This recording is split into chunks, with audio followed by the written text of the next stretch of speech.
বিসমিল্লাহির রহমানির রহিম। আলহামদুলিল্লাহ, আসসালাতু ওয়াসসালামু আলা রাসূলিল্লাহ। বাংলাদেশ জাতীয়তাবাদী দল লক্ষ্মীপুর ইউনিয়ন ১ নং ওয়ার্ড শাখা কর্তৃক আজকের এই নির্বাচনী মত বিনিময় সভার সম্মানিত সভাপতি, বাংলাদেশ জাতীয়তাবাদী দল লক্ষ্মীপুর ইউনিয়ন বিএনপির সাবেক সভাপতি জনাব কামরুল ইসলাম জন্টু, উপস্থিত বাংলাদেশ জাতীয়তাবাদী দল লক্ষ্মীপুর ইউনিয়ন শাখার বিভিন্ন ওয়ার্ডের সভাপতি, সেক্রেটারি, সাংগঠনিক এবং সহযোগী সংগঠনের নেতৃবৃন্দ, সবাইকে আমার প্রান্তীয় সংগঠন বাংলাদেশ জাতীয়তাবাদী দলের পক্ষ থেকে সংগ্রামী শুভেচ্ছা এবং অভিনন্দন জানাচ্ছি এবং গভীর শ্রদ্ধার সাথে আমি স্মরণ করছি বাংলাদেশ জাতীয়তাবাদী দলের প্রতিষ্ঠাতা শহীদ প্রেসিডেন্ট জিয়াউর রহমানকে। গভীর শ্রদ্ধার সাথে স্মরণ করছি বাংলাদেশ জাতীয়তাবাদী দলের এই লক্ষ্মীপুর ইউনিয়নের যিনি একসময় দুষ্কৃতীদের কারিতে বিএনপি করার কারণে ওই সন্ত্রাসীদের বুলেটের আঘাতে নিহত হয়েছেন জনাব আয়ুব আলী শেখকে আমি গভীর শ্রদ্ধার সাথে স্মরণ করছি। বাংলাদেশ জাতীয়তাবাদী দলের পক্ষে 1990-এর আন্দোলন এবং 24-এর আন্দোলনে যে সকল বিএনপির নেতাকর্মী শহীদ হয়েছেন এবং যারা এই গণতন্ত্রকামী যুদ্ধের মাঠে ছিল, যারা শহীদ হয়েছেন, প্রত্যেকের প্রতি আমি গভীর শ্রদ্ধার সাথে স্মরণ করছি। সংগ্রামী নেতৃবৃন্দ, আপনারা জানেন বাংলাদেশ জাতীয়তাবাদী দল লক্ষ্মীপুর ইউনিয়ন বিএনপির একটি কমিটি গত 25 তারিখে এই কমিটি বিলুপ্ত করা হয়েছে। এতে আমাদের দুঃখ নাই। আমরা শুধু এতটুকুই বলতে চাই, আমাদের প্রিয় নেতা হাবিবুর রহমান হাবিব, তার হাত ধরে আমরা দেশে রাজনীতি করেছি। আমরা যখন স্বৈরাচারী হাসিনা সরকার বিরোধী আন্দোলন করেছি, প্রত্যেকটা আন্দোলন সংগ্রামে রাজপথে আমরাই ছিলাম। হাবিবুর রহমান হাবিব যখন যে দিক নির্দেশনা দিয়েছেন, আমরা সেই দিক নির্দেশনা ফলো করে রাজপথে আমরা বীরের বেশি আমরা যুদ্ধ করেছি গণতন্ত্রের মুক্তির জন্য। তাই বলে আমি বলতে চাই, হাবিবুর রহমান হাবিব আমাদের কমিটিতে বিলুপ্ত করেছে, এতে আমাদের কোনো দুঃখ নাই। আমাদের প্রিয় নেতা হাবিবুর রহমান হাবিব ইতিমধ্যেই ঘোষণা হয়েছে সর্দি আটঘরের থেকে ধানের শীষ প্রতীক নিয়ে নির্বাচন করবেন, কিন্তু এই নির্বাচনে হাবিবুর রহমান হাবিবের পক্ষে কাজ করার কথা বলে আপনারা যারা বিগত 18 সালের নির্বাচনে প্রহসন করেছেন, এবার কিন্তু কাউকে আমরা ইনশাল্লাহ ছাড় দেব না। কি বলেন? ঠিক ঠিক। হাবিবুর রহমান হাবিব যদি এমপি না হতে পারে, হাবিবুর রহমানের হাবিবের যদি ভোটের ক্ষতি হয়, আমরা এই দাঁত ভাঙার জবাব দেবো এবং আমরা প্রতিবাদ গড়ে তুলবো। আমরা প্রত্যেকটা জায়গা থেকে আমরা বিগত স্বৈরাচারের আমলে যেভাবে আমরা রাজপথে আন্দোলন সংগ্রাম করেছি, আমরা ধানের শীষের বিজয়ের লক্ষ্যে প্রত্যেকটা ওয়ার্ডে ওয়ার্ডে আমরা বিএনপি কামী মানুষের সাথে করে নিয়ে আমরা সাধারণ মানুষের জাতীয়তাবাদী আদর্শের কথা নিয়ে তুলে ধরবো।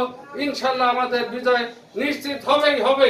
হাবিবুর রহমান হাবিব আমাদের কমিটি যে কারণেই হোক বিলুপ্ত করেছে, আমরা তো এতে দুঃখ নাই। আমরা অন্য কোনো দলে যেতে পারবো না, অন্য কোনো গ্রুপে যেতে পারবো না, কারণ আমরা যখন এই রাজনীতিতে এসেছি, আমরা এই রাজনীতি তেঁতুল একটা টক জাতীয় খাবার খেয়ে আমরা আন্দোলন বিএনপিতে ছিলাম, কিন্তু টকের বাইরে যে মিষ্টি পাওয়া যায়, তেতো পাওয়া যায় আমাদের জানা নাই। আর যারা হাবিবুর রহমান হাবিবের কথা পক্ষে আসছে, তারা কিন্তু সব স্বাদই গ্রহণ করছে, আমাদের কিন্তু এই স্বাদ গ্রহণ করা নাই। তাই আমরা মিষ্টি কি তেতো কি আমরা জানি না, আমরা তেঁতুল যে টক, আমরা এই টকের রাজনীতি করবো। হাবিবুর রহমান হাবিবের পক্ষে আমরা ছিলাম, আমরা থাকবো। আগামী দিনে হাবিবুর রহমান হাবিবকে বিজয় নিশ্চিত করার লক্ষ্যে এই ইউনিয়নে প্রত্যেকটা ওয়ার্ডে আমরা এই মত বিনিময় সভা করব এবং দ্বারে দ্বারে ভোট চাবো। আবার প্রয়োজন হলে লক্ষ্মীপুর ইউনিয়নে আরেকটি জনসভা করব। সেই জনসভার মধ্যে দিয়ে আমরা হাবিবুর রহমান হাবিবকে দেখিয়ে দেব যে আমাদের পক্ষে লোক আছে কি কাদের পক্ষে লোক আছে। আপনারা ইতিমধ্যেই জানেন, আমরা বিগত 16 বছর আন্দোলন সংগ্রামে যখন যেখানে ডাক দিয়েছে আমাদের নেতা, আমরা কিন্তু বিপুল পরিমাণ লোক নিয়ে উপস্থিত হয়েছি। আজকে যারা হাবিবুর রহমান হাবিবের পক্ষে কাজ করতে চাচ্ছে, আসলে এদের কতটুকু বিশ্বাস করা যাবে আমার এখনো বোধগম্য হয় নাই। তবে আমি একটা কথা বলতে চাই, প্রিয় নেতা জেলা বিএনপির আহ্বায়ক হাবিবুর রহমান হাবিব আমাদেরকে যদি দল থেকে যদি বাদও দেন, তবু আমরা বিএনপির বাইরে আপনার বাইরে যাব না, যাব না, যাব না। এদেরকে ভালো করে আপনি যাচাই বাছাই করে নেবেন। আমরা দেখছি, মনে আছে 2018 সালের নির্বাচনে, সেই নির্বাচনে এইরকমই একটা কলঙ্ক হয়েছিল। নির্বাচন পরিচালনা করার কমিটির কথা বলে তারা প্রতিদিন নির্বাচনী টাকা নিয়েছে, আমাদের কোনো নেতা কর্মীর কোনো ওয়ার্ডে কোনো লোকের কাছে একটি টাকাও দেয় নাই। আমরা নিজের পকেটের টাকা খরচ করে রাজনীতি করেছি। যখন আমরা গ্রেপ্তার হয়েছি তার আগে তারা ফুরুত, তারা আর এই ইউনিয়নে নাই, এমনকি উপজেলায় নাই। কেউ পাবনা জেলায় অবস্থান করছে, কেউ ঢাকায় বসে হোটেলে বসে বিরিয়ানি খাইছে আর নির্বাচন করেই পার করছে। কিন্তু আমি বলতে চাই 2026 সালে যে নির্বাচন হবে সেই সুযোগ আপনারা পাবেন না। আপনারা যদি হাবিবুর রহমান হাবিবের পক্ষে যদি থাকতে চান তাহলে আমাদের সাথে থেকে কাঁধে কাঁধ মিলে আপনাদের ভোটের জন্য দাঁড়ে দাঁড়িয়ে যেতে হবে। আজ 25 তারিখের নির্বাচন লক্ষ্মীপুর ইউনিয়ন কমিটি বিলুপ্ত হয়েছে, কই কোথায় তো কোনো ওয়ার্ডে দেখলাম না যে হাবিবুর রহমান হাবিবের পক্ষে আপনারা ভোট চাইতে আসছেন কি 5 জনে বলেছেন যে ভাই ধানের শীষে ভোট দেওয়া লাগবে। আমরা কিন্তু থেমে নেই, কারণ একটাই যে আমরা হাবিবুর রহমান হাবিবের রাজনীতি করি। হাবিবুর রহমান হাবিবের রাজনীতি, তার হাত ধরেই আমরা রাজনীতিতে এসেছিলাম। আমরা ইনশাল্লাহ থাকবো। আমরা প্রয়োজন হলে আমাদের জীবনের রক্ত বিনিময় হলেও আমরা ধানের শীষের পক্ষে হাবিব ভাইকে বিজয় করার লক্ষ্যে কাজ করে যাব। যেহেতু মাগরিব ঈশার নামাজ আসন্ন, আমি আপনাদের আর বেশি সময় দেরি করাবো না।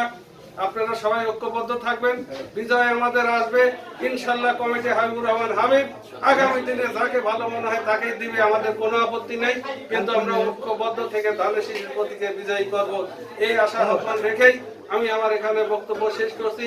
বাংলাদেশ জিন্দাবাদ, শহীদ জিয়া অমর হোক, খালেদা জিয়া জিন্দাবাদ, তারুণ্যের অহংকার তারেক রহমান আসবে ফিরে ফিরে বেশে। সবাইকে ধন্যবাদ। সংগ্রামী নেতৃবৃন্দ, এ পর্যায়ে আপনাদের সামনে বক্তব্য নিয়ে আসেন বাংলাদেশ জাতীয়তাবাদী দল আটঘরে উপজেলা শাখার যুগ্ম আহ্বায়ক এবং লক্ষ্মীপুর ইউনিয়ন বিএনপির সাবেক সভাপতি জনাব কামরুল ইসলাম জন্টু। জনাব কামরুল ইসলাম জন্টু। এটাই করেন।